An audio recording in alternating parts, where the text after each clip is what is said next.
Hello, welcome to When the Smoke Clears. I am the Recovery Plug. What's happening, everybody? Well, today's another great day. It's Sunday, day for spirituality, to worship, to just be grateful, man. It's great to be alive today. I am great. I'm happy. I'm good. I'm set for today's video podcast. I got some information for you guys that, hopefully you guys can, take this and run with it and be, on this side of the fence in recovery and positivity and spirituality, man, because it's beautiful. But before we get started, man, if you'd please join me in a moment of silence, followed by a serenity prayer for the addict who still suffers, for those of us who are still in the struggle. So if you would, please, a moment of silence.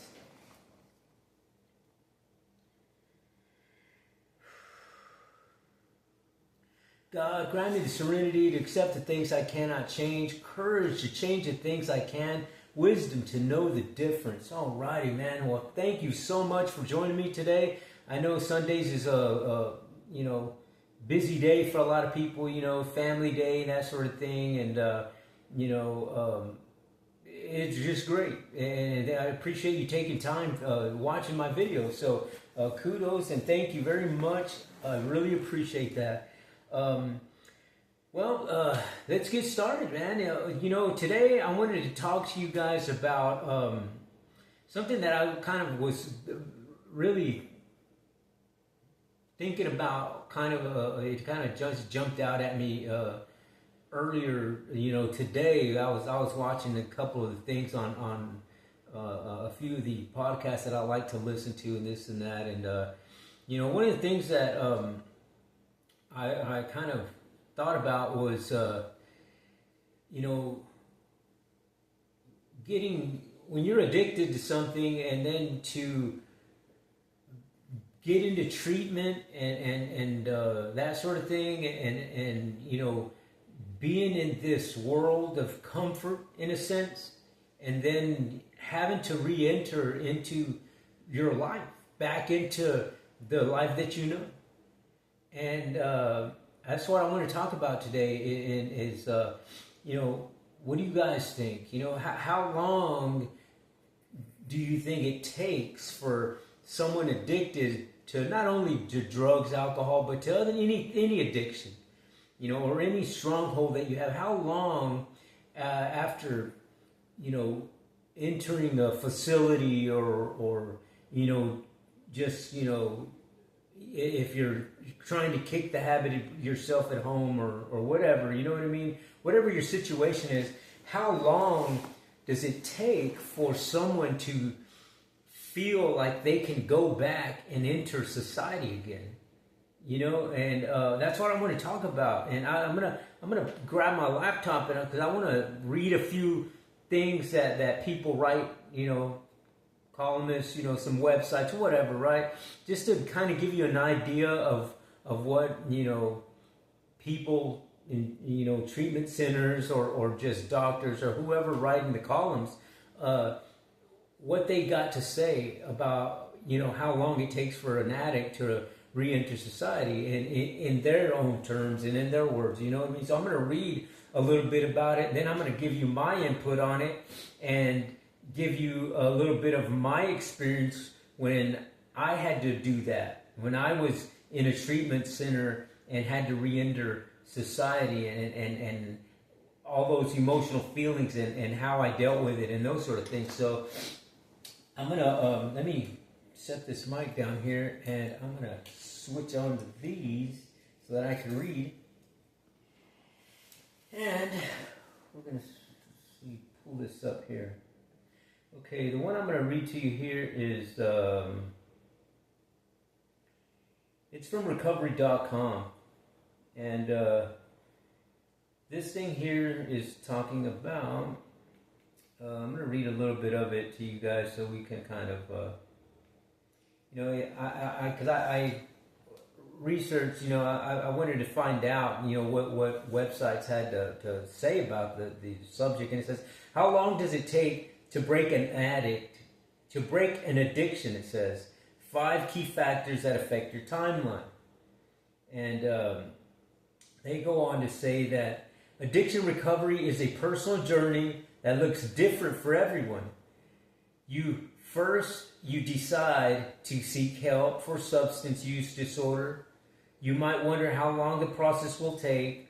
While each person's recovery journey is unique, the research shows some clear patterns that can help you set realistic expectations as you start your recovery. And that's one of the things right there when it says that to set realistic expectations. You know, a lot of people, you know, they think that, you know, oh, you need to go to treatment, and most people think, you know, treatment 30 days. And a lot of people think, okay, well, you need 30 days for that to happen. And I'm here to tell you through experience and for someone who's gone to more than one treatment center, I can tell you 30 days is great. You know what I mean? To be away from whatever was bounding you down, but 30 days is just scratching the surface. You know what I mean? 30 days is just, you're just cracking that shell in a sense. You know what I mean? So let me go on and read a little bit more here. It says, understanding the recovery timeline. Let's look at some of the common misunderstandings about recovery timelines to help set realistic expectations for your journey. And the factors that affect your recovery, that affect recovery time is the type of substance abuse that was used, the genetics and family history, the mental and physical health of someone, the environment and trigger exposure, the quality of support and connections, and the duration and severity of the use. And to me, through my experience, this right here, these 5 things, or actually 6 things, really are pretty much on target. You know what I mean? I mean, the first one, the type of substances used, that's going to be a major thing because, you know, myself going into a treatment center as a cocaine addict and someone going in as a heroin addict was 2 totally different scenarios there. I mean, I can remember some of the heroin addicts that were in a different wing, and they had to be in a different wing because they needed to have medical assistance available on site, versus a cocaine addict is not as sick as that heroin addict. You know what I mean? Over here, the cocaine addict may just be dealing with a bunch of irritation. You know what I mean? Miserable, kind of just feeling like it's really irritating, that sort of thing, versus the heroin addict just feeling sick, like literally inside your body sick, like you're just gonna die type thing. You know what I mean? So I mean you're going through like these, like if you had the 10 times worse than a flu type thing. You know what I mean? So I can understand that, and that's got a big thing to do with your timeline as far as what type of addiction you have. And genetics and family history, another big thing. You know, I was at some of the treatment centers that I attended. There were people who were prescription drug users, and nobody in their family, you know, used drugs or alcohol or any of that kind of stuff. And then there were some that, you know, were alcoholics and their parents were alcoholics. You know what I mean? And for me, I was in there for alcohol and cocaine, and you know, I came from a family that, you know, since I was in the first grade, since I was a little kid, I can remember my dad drinking. You know what I mean? And then when I got a little older and knew about drugs, then I knew that he was using cocaine. You know what I mean? And in turn there, I started using. So, you know, I understand that's got a lot to do with it too, the genetics and family history. Now, the mental and physical health, another big, big key right there. Mental and physical health. You know, for myself personally, the mental and physical health, you know, I was always this guy who was always trying to be in shape. You know what I mean? Throughout my whole life, I always tried to keep up the appearance that I was this healthy freak. And but let alone I was this guy who worked out a lot and tried to eat right, but was just addicted to cocaine. And you wouldn't know that I was even an addict because I looked so healthy. You know what I mean? And so yeah, but and then on the mental side of it, I mean, I was just screaming and fighting. You know what I mean? Since I was a little kid, due to the childhood traumatic experiences, and then as I got older, the PTSDs, and then just the depression and all those mental things that came with that. And yeah, so I could understand how that also is a good, factor in your recovery time. And the environment and trigger exposure, another big one. I mean, I can remember being in the treatment center just worried, out of my head that what I was going to do, because when I got out, I didn't know where I was going to go, what I was going to do, because if I was going to go back to where I was living, that was all triggers. That was all, everybody that lived where I lived, everybody that I associated myself with all used and sold drugs. You know what I mean? So that was a big one too. Now, the quality of supporting connections, big one right there. I've, like I mentioned, I've been to a few rehab centers before, and the quality of supporting connections is a big thing for me because,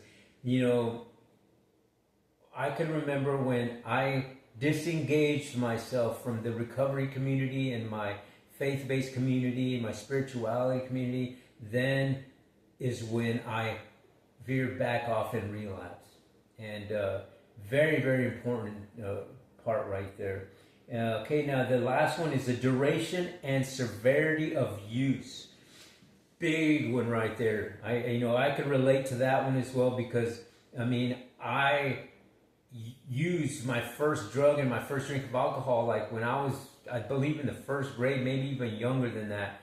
And so I understood using alcohol because I seen my dad do it and my uncles and my grandfather, and so to me that was normal. If you're a guy and you're a Hispanic man and you work and provide for your family, well then you got every right to drink that beer. And that's how I grew up. I grew up that was the normal thing, that men went to work, got home and drank. Even at work, sometimes before work. But if you work, that was your God-given right in a sense, and that's how I believed it. Okay, so I understand the duration and severity of the use because I used it for a long time, and I was consuming alcohol and drugs since I was in the first grade, and man, did it last for years and years, and so I understand how that also can affect your recovery time. Now, let me go to this. I'm going to read you something that I looked up on, and this is from the morethanrehab.com website. And this thing here says, getting back to normal life after rehab is no small feature. You've put in the hard work, faced the inner battles, and made it through a journey many can't fully understand. But now, standing on the edge of re-entering society, things might feel overwhelming. The idea of building new routines, reconnecting with people, or even just finding your place again can feel like a huge weight on your shoulders. And the world doesn't always make it easy. You might run into people who don't quite get it, or you may feel moments of self-doubt creeping in, making you wonder if you're ready for this. There's also this sense that sometimes that everyone else is just living their lives where you're here trying to catch up. It can be frustrating, and even though you come so far, the process can still feel lonely. And but you're not alone in this re-entering society. It's doable. One step at a time. According to the study published by the CDC and the NIH, 3 out of 4 people who experience addiction eventually recover. You've already made it through the hardest part. Now it's about moving forward with the strength and purpose. Let's dive into some practical steps that make this transition smoother and set you up for real lasting success. And this after that, this says that, one of the things that you got to do is find stable housing and give yourself time, apologize and move on, cut ties with your old life, get a job, take care of your mental and emotional well-being, build a support network, overcome the stigma of addiction. That's a lot of things to do. You know what I mean? That sounds kind of overwhelming in a sense, but, in a nutshell, when I was in treatment center the last time, it says here, the first thing that they stated here is that find stable housing. It says, living in a space that supports your mental health and well-being is key. Long-term recovery is much easier to sustain when your surroundings encourage. It is plus stable housing reduces stress and gives you one less thing to worry about. That to me is a big one, because I know that when I was in the treatment center the last time, that was a big thing for me, because I was like, what am I going to do when I get out of here? Am I going to go back to the streets and back to living in the motels or in the tent communities or in the bandos? And I had to make a decision, you know what I mean? Because I had heard a lot of bad things about, sober living communities, transitional communities, that sort of thing. And it just was I always heard a bunch of bad things about it. So I always heard that, you're going to find drugs anywhere. And to me, that I was afraid that I was going to go back to this someplace and it was just going to be too readily available. You know what I mean? And, but, I was, that was further from the truth, in my experience. And, when I got out of the treatment center, I did go to a sober living community.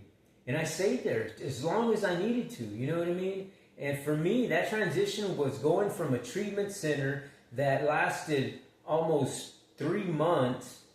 It was about a little over 80 days I stayed in treatment center. Then I went to a sober living community where I stayed in a sober living home for about 6 months until I transitioned to my own apartment, to where I live currently. And it could be overwhelming, you know what I mean? It could be overwhelming, and I know a lot of people, man, that, were going through the steps that I was going through, and they just dropped, you know what I mean? They didn't know how to transition themselves through recovery treatment center to living back into the normal society. They went back to their old environments, and here it says that give yourself time. And I had to come to that conclusion, is that, I have to give myself a little bit more time, so I need to go to this sober living community. It says the recovery process isn't always smooth or predictable, and it's okay if it takes time to feel like yourself again. Remember, it's about progress, not perfection. There will be ups and downs, days that feel easier and days that feel harder, and that's completely normal. And man, did I have days like that. I had days that I was just really on the verge of using. I mean, I was just so triggered up that, I just was trying to talk myself in, and that the addictive mind will talk you into doing a bunch of things. And,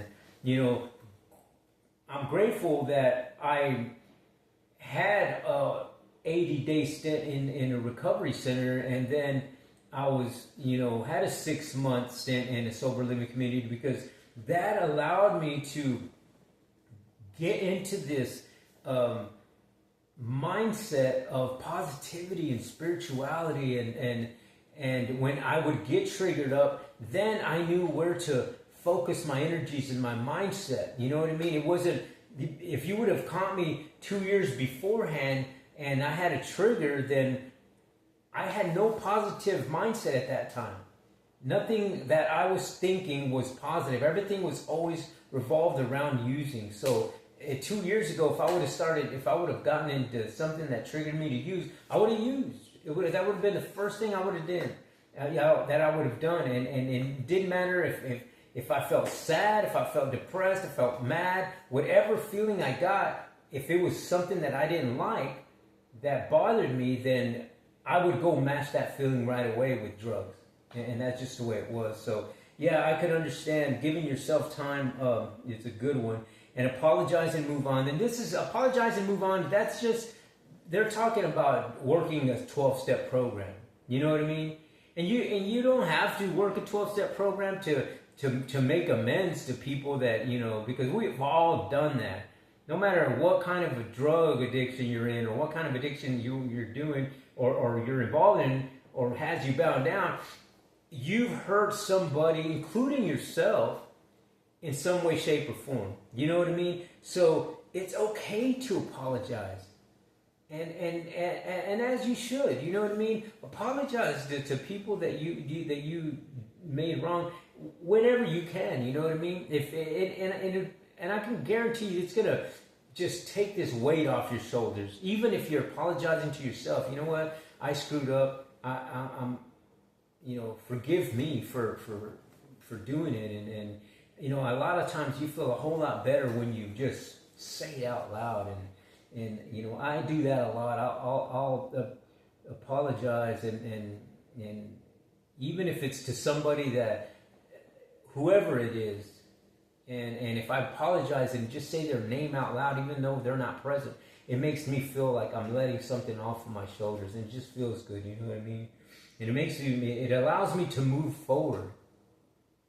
And another one here that I could relate to is cut ties with your old life. Man, cutting ties with your old life was one of the things that I struggled with the most, because when I was in the treatment center, I had a girlfriend while I was there, and I loved the girl. You know what I mean? I'm not gonna lie. I was in love with this person, but the person she used also. You know what I mean? And I can't help her. And I talked to her about it and told her, I can't live like this anymore. If you can't, do something about your addiction, then I know that I can't do anything for that. You know what I mean? And that's just reality. That's just plain truth. It's not up to me to get you sober. It's up to me to get me sober.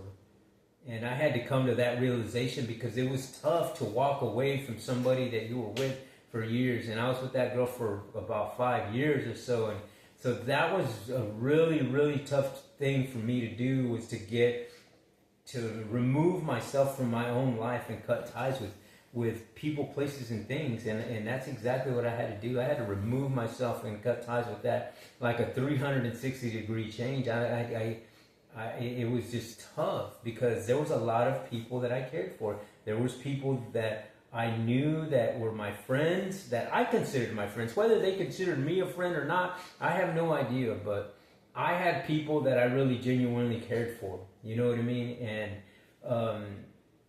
but they all used. You know what I mean? And it just broke my heart that I couldn't bring them along with me. You know what I mean?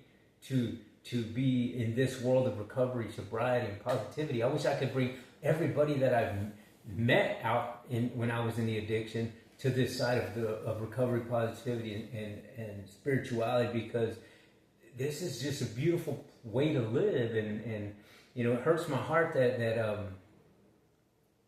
there's still people out there that I know and that I really care for. But let's move on. Another one is, it says here, to get a job and take care of your mental and emotional well-being. And for me, that's another thing that I'm doing. I'm currently enrolled in school. I'm about halfway through my cybersecurity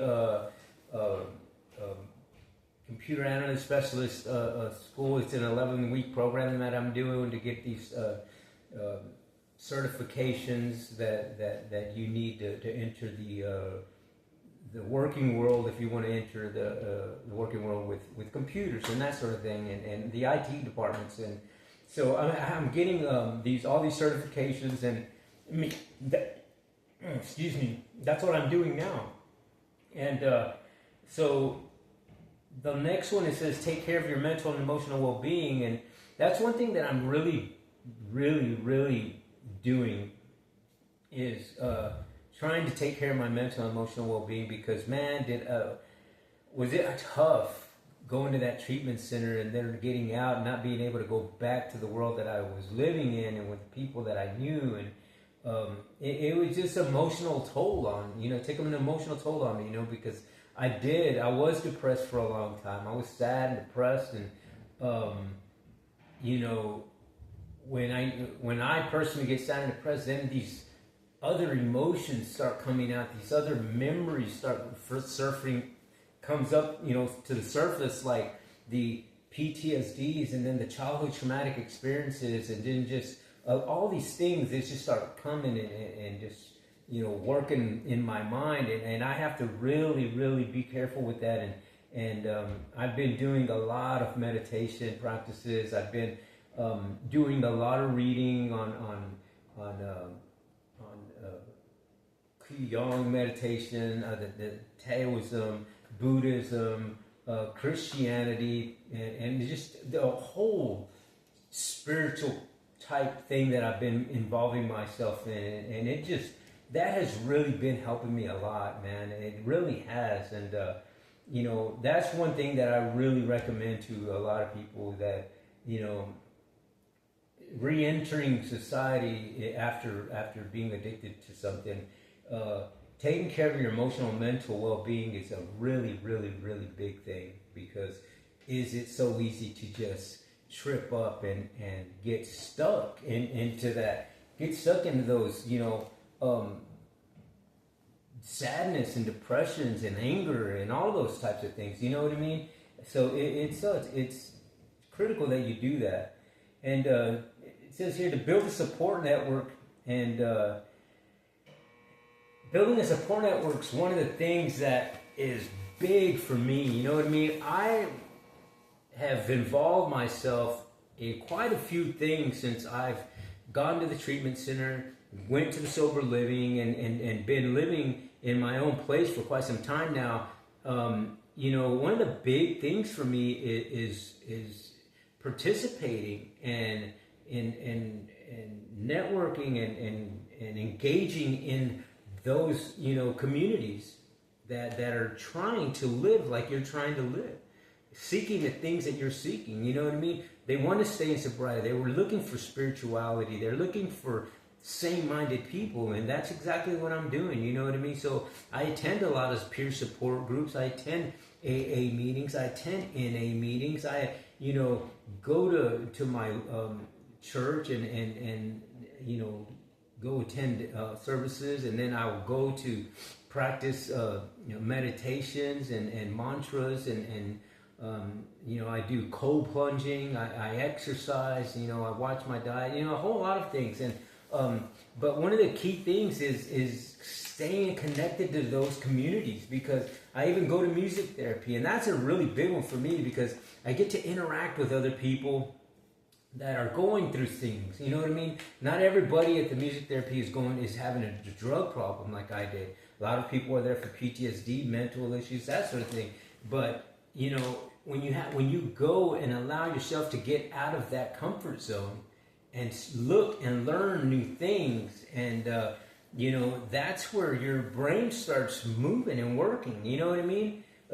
When you're looking for something, when you're trying to learn and struggle to learn new things, well, that's giving the brain the initiative to move forward and remapping how you think and how to solve problems, and re-entering into society is solving a problem. You know what I mean? It's exactly that. So it's a healthy thing, and if you stay through that adversity of moving in from one process of life and one thing that you're doing and it's a struggle, it's a good thing, because you're eventually going to move into something that's going to be, great. And for me, that's why I do the things that I do. You know what I mean? It's not always easy going to meetings and peer support groups and sharing and opening up to people. And, that's a big and scary thing. You know what I mean? I didn't know, I wasn't always, when I do this podcast to do exactly that, is to share a message and to try to help somebody come to this side of recovery, positivity, and spirituality. But I'm a whole lot more comfortable doing it now than I was before. When I first started, I didn't know what the heck to say and or if I was even doing anything right. And I don't even know if I'm still doing it right, but I know is that I'm sharing a story that means something to me. And if it helped me, then I know that it could help you. And, but yeah, so I guess that's going to be it for today's episode, man. And, I greatly appreciate you guys listening and staying this long. If you would, please give me a thumbs up, shoot me a comment if you like. Please subscribe to my channel and share my channel, because the only way to share the message is to share. And that's the only way to bring more people to this side of recovery, spirituality, and positivity. So I could use all the help that I can get. And I guess until the next time on When the Smoke Clears, you guys have a blessed day. I am the Recovery Plug.